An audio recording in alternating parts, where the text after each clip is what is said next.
Well, welcome to Stay Golden. I am so excited about our episode today called Acing Your Academics with Academic Support. I'm James Preston. I'm the president here at Lemoore College, and we are in the Hope Podcast Studios.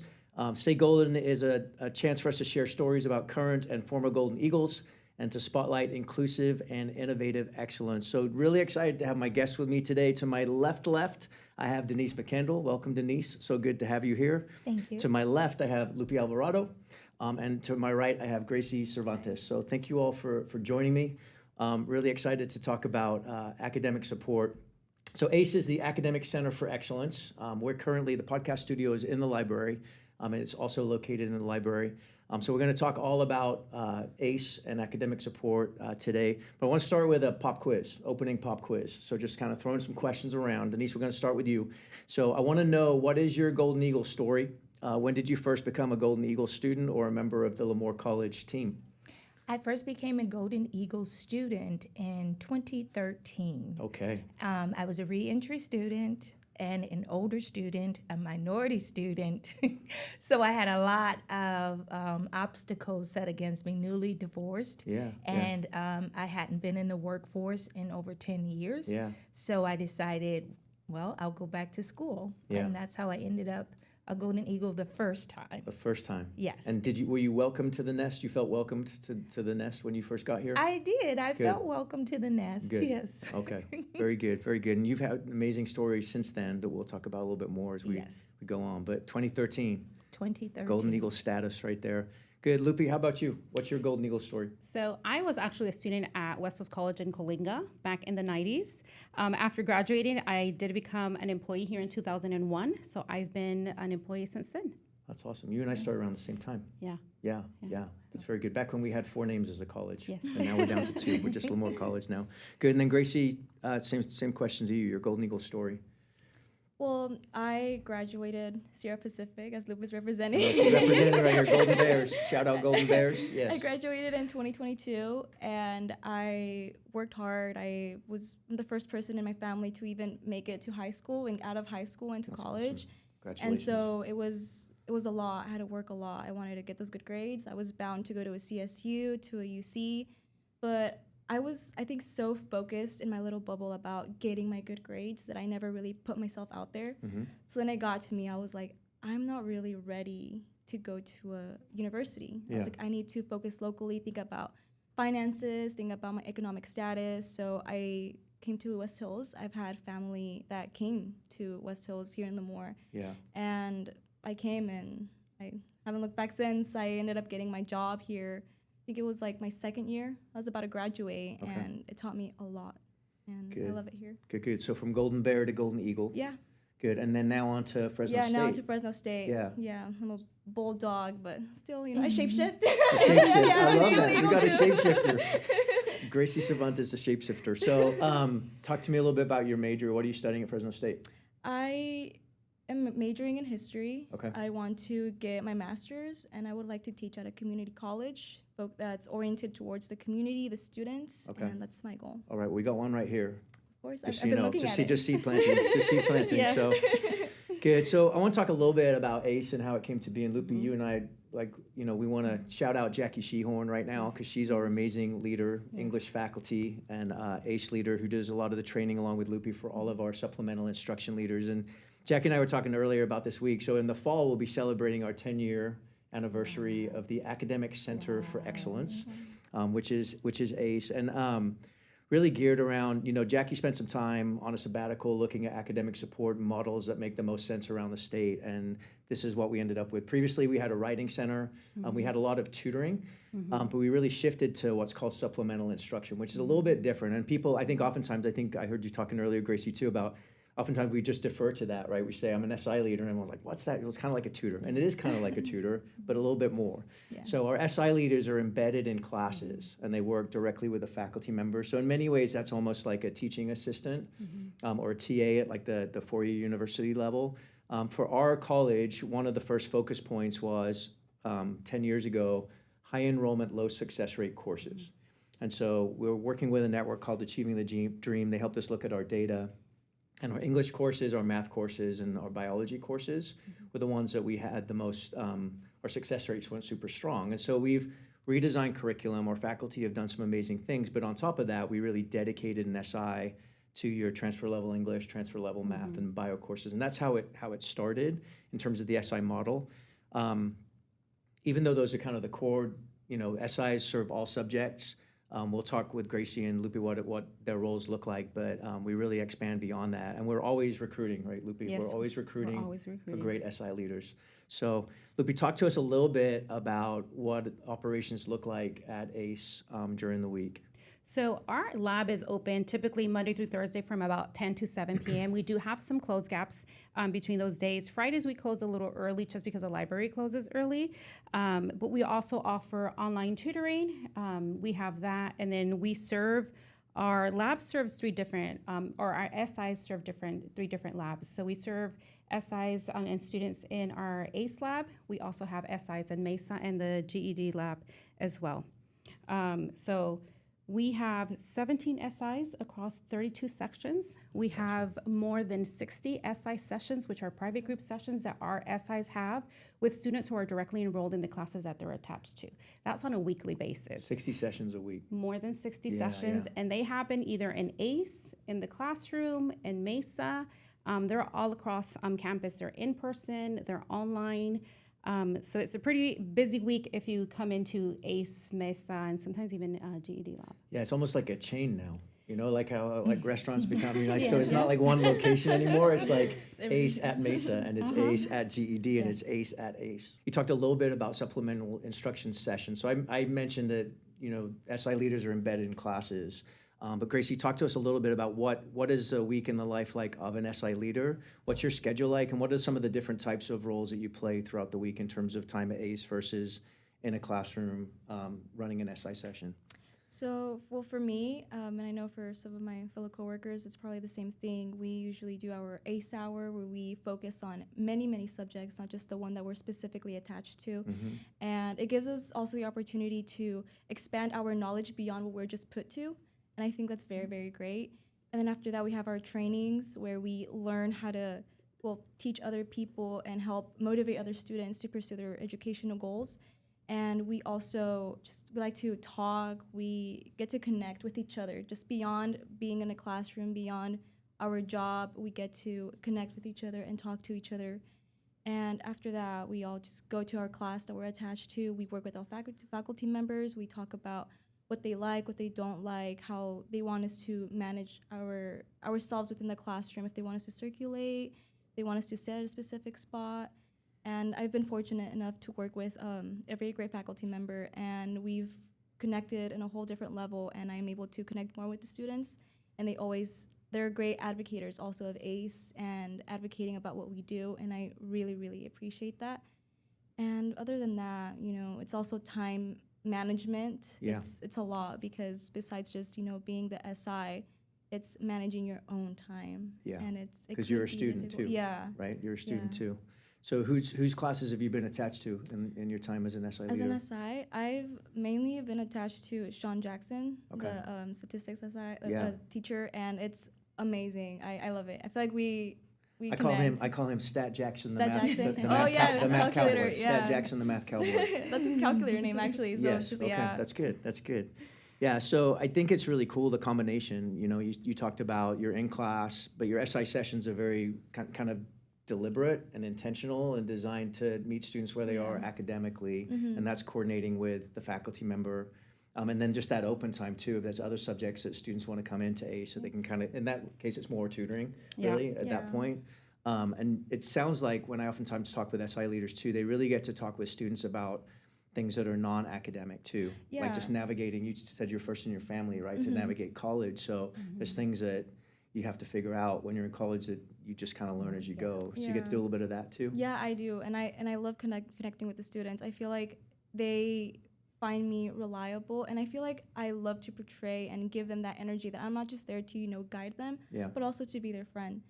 And they're there. They feel comfortable enough to share stories with me, and I don't know. I feel like nothing beats that because they see they see you as more than just the role that you are. And Very I feel cool. like that creates that connection. It's like a bridge Yeah. where, you know, you're both building, but you guys meet in the middle and there's that connection. That's And I love fantastic. that. That's really good stuff right there. What's the most challenging part of being an SI leader? You talked about some of the really Yes. cool stuff about it, but what's the most challenging part? I would say the most challenging part is having that balance of being a leader, but also creating that connection so that they feel comfortable. Because I feel like sometimes some students may be intimidated or might feel like you're also just there to like teach. But it's hard to sometimes put yourself out there so they know that you're not just there to guide and to, you know, push and push, but you're also there to be their friend, to give that support. That's not awesome. just, yeah. Good. Thank you for sharing that. That's really good. So I'm sold. I mean, like Grayci sold me. I want to become an SI leader. So Lupe, how does someone do that? Like if someone's interested, someone watches the podcast or they get, you know, information, how do they become an SI leader? Absolutely. So we do have 3 main subjects that we attach SIs to, which is English, math, or science. So as long as you have taken the class and passed it with your B or higher and have a minimum GPA of a 2.7, you can apply. We have a standing position that is always open on our main website, westhillscollege.com. Go to careers, submit your application. Now, we also, when our SIs are in ACE, we also cover 50 other subjects. So as long as you have one of those main subjects, you can also cover it in any other subject. So we just require that you have that minimum GPA and have taken the class and passed it with a B or higher. Good. And how many hours a week can a student work in an SI role? So if you're a current student with us and you are enrolled in more than 6 units, you can work 19 hours a week. If you're somebody like Grayci that's attending Fresno State and is not enrolled with us, you can work up to 24 hours a week. Yeah, I think one of the benefits I hear all the time is, you know, work study or being able to work on campus, you know, while you're taking classes is just, you know, it's, absolutely. you just talked about time management, Yeah. right? Yeah. So that takes a little bit of that, makes it a little bit easier. Because so many of our students are balancing work, school, family, everything all at the same time. So, yeah. I think 99% of your schedule is actually made by the SI. So you choose the class you want to SI for. You choose your SI sessions. Really, that 1% that we dictate is training. So we dictate when training is happening. Everything else is really kind of scheduled by you and your availability. Yeah, flexibility. Yes. So that's in our tagline right now. Flex your future. Yeah. Sure is. We're flexing our current too. We're flexing. Yeah, we're flexing. It's good. So Denise, so cool to hear Grayci talk about history major, Fresno State. Congratulations, by the way, on Thank you. transferring and doing the Thank Fresno you. State thing. But with a goal down the road to become a history teacher, I want to hear more about your journey. I want everyone else to hear more about your journey. You started an SI leader. Yes. Talk to us about what you're doing now. So what I'm doing now is teaching here at Lemoore College. I teach adjunct English composition and also the co-rec that goes along with it. Very cool. And the journey is extraordinary. So I did start here, and I actually was afraid to go on. And Mr. Preston here was the dean of students, I think. at the Well, time. yeah, And dean of something. Yeah. Yes, dean of something, something. and over Teen Teach. And Yeah. I originally joined Teen Teach just for the perks. I'm sorry, but I did. Yeah, yeah. I heard Well, that free pizza. free pizza. Yeah, yeah, We and then had job like placement. parties and Yeah. yes, job placement. Connections to universities. Yes, and we Road trips. traveled. Yes, Yeah, all the did above. road trips and Yes. stuff like that. So I originally joined just for that, and then once I got there, I kind of got hooked on it, and I became an SI leader. I worked for Naomi. With Naomi for Naomi Daniels. Shout out Naomi Daniels. Shout out Yep. to Naomi. I Yes. love her. For the whole time that I was an SI, I also, while I was an SI, I was also a tutor for the DSPS department, helping out over there at the same time. And I am also a first generation college graduate. Yeah, awesome. And so, Congratulations. thank you very much. Yeah. So I finally left here after some coaxing from Mr. Preston. I would see him all the time, and he would say, when are you going on? When are you going on? And I was really afraid to go on because there was no roadmap for me. There was no precedent in my family. So I was just really, really frightened to go on. And I too went to Fresno State on one of the trips, and I was so intimidated by the vastness of that campus that I was like, I'm not going. I'm going to stay here with everybody I know and the people I love. And finally, I heard about Fresno Pacific, which was smaller, had a cohort. So I decided, well, next time I see Mr. Preston, I'm going to tell him I'm going over there. And that worked out for me. I went to Fresno Pacific the one night a week. I also had family and a job, so that worked out for me. After I left there, I took a hiatus after my bachelor's, and I actually applied for several positions here, but they were in administration. And I really feel like it was Providence that I didn't get those positions, because had I got them, I would have gotten comfortable and I wouldn't have gone on to my goal, which was to actually go and teach. So I ended up going on, I think 2019, 2020. No, it was 2020 during the pandemic. I started going to Southern New Hampshire University, totally online. The other course was hybrid, totally online. And my goal then was to finish with a 4.0.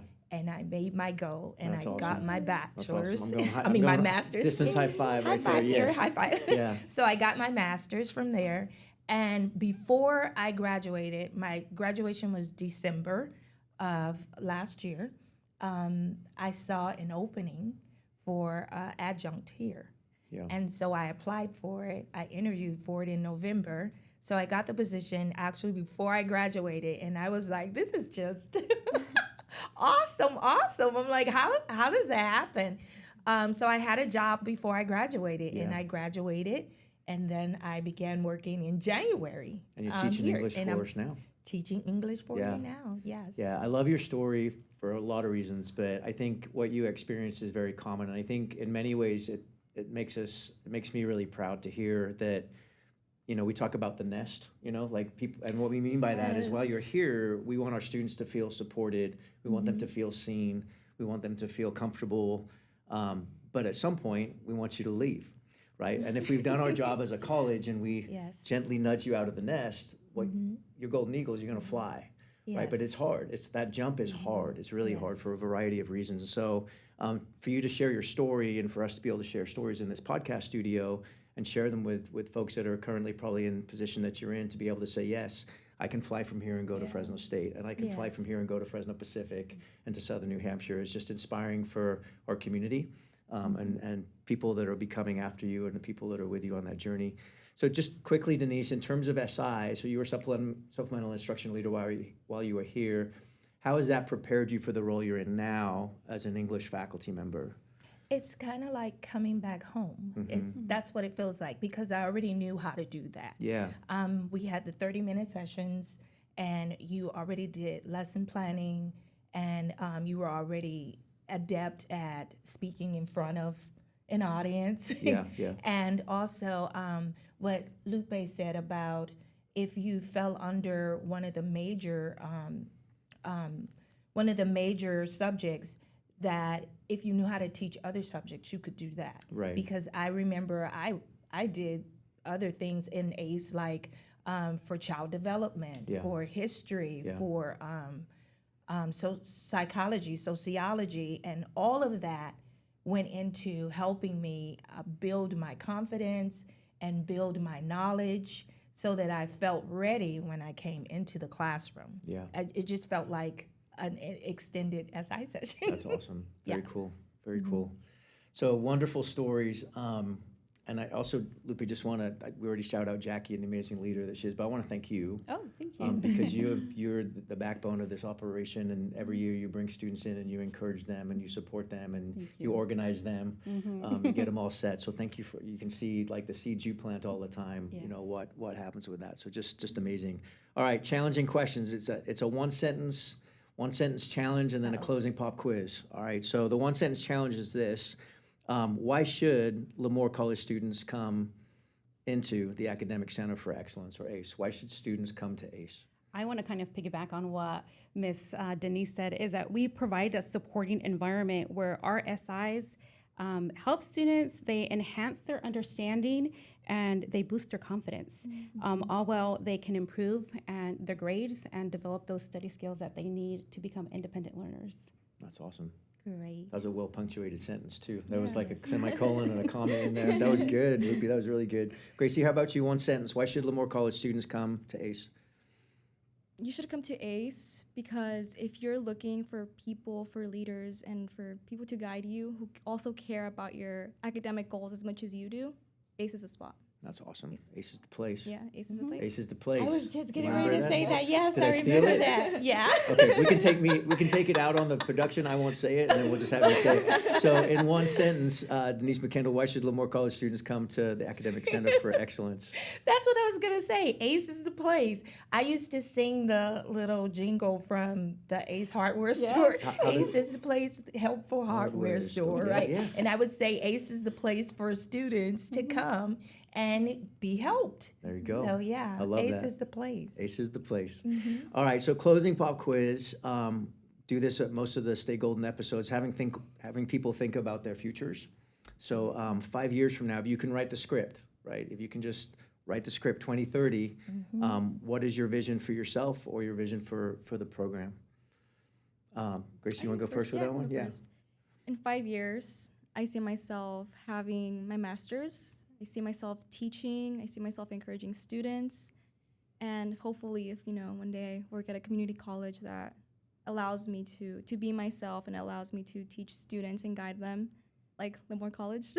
Yeah, good. Then, I see myself successful and I see myself helping other students succeed. I think that's like the main goal. That's awesome. That's awesome. And you're on your way.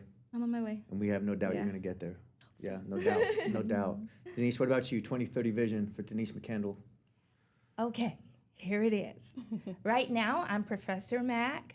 I plan on being Dr. D. Oh, So look at that. I want to flip. have my PhD, Yeah. or at least be working on it. Yeah. And also, I want to not just be adjunct anymore. Yeah. Hint, hint. Yeah. I would like to have a position teaching here Yeah. at Lemoore College. Yeah. A lot of And Hey, I said write the script, right? Write the he script. said, make the vision plain, write it Yeah, down. So yeah, that's just for starters out. Yeah, good. Well, I love that you already got Professor Mac as a name. That's Yes. that's good right there. That's impressive. That's good. Yeah, good. Lupe, same thing for you for ACE. Maybe what does it Academic Center for Excellence look like in 5 years? My vision for ACE is to continue empowering students to reach their full potential. We're an academic support center for excellence, and I envision in continuing seeing our students become excellent in what they choose to be. Very cool. Awesome. Well, thank you all so much for joining me today on Stay Golden. It's been fun just to take a trip down memory lane, but also hear about what's happening now and what's going to happen in the future. That is a wrap, not a RAP, but a WRAP, although if we've got Professor Mac and Jay Prez in the house, you never know. We might drop something just out of nowhere. We might do it, but not today.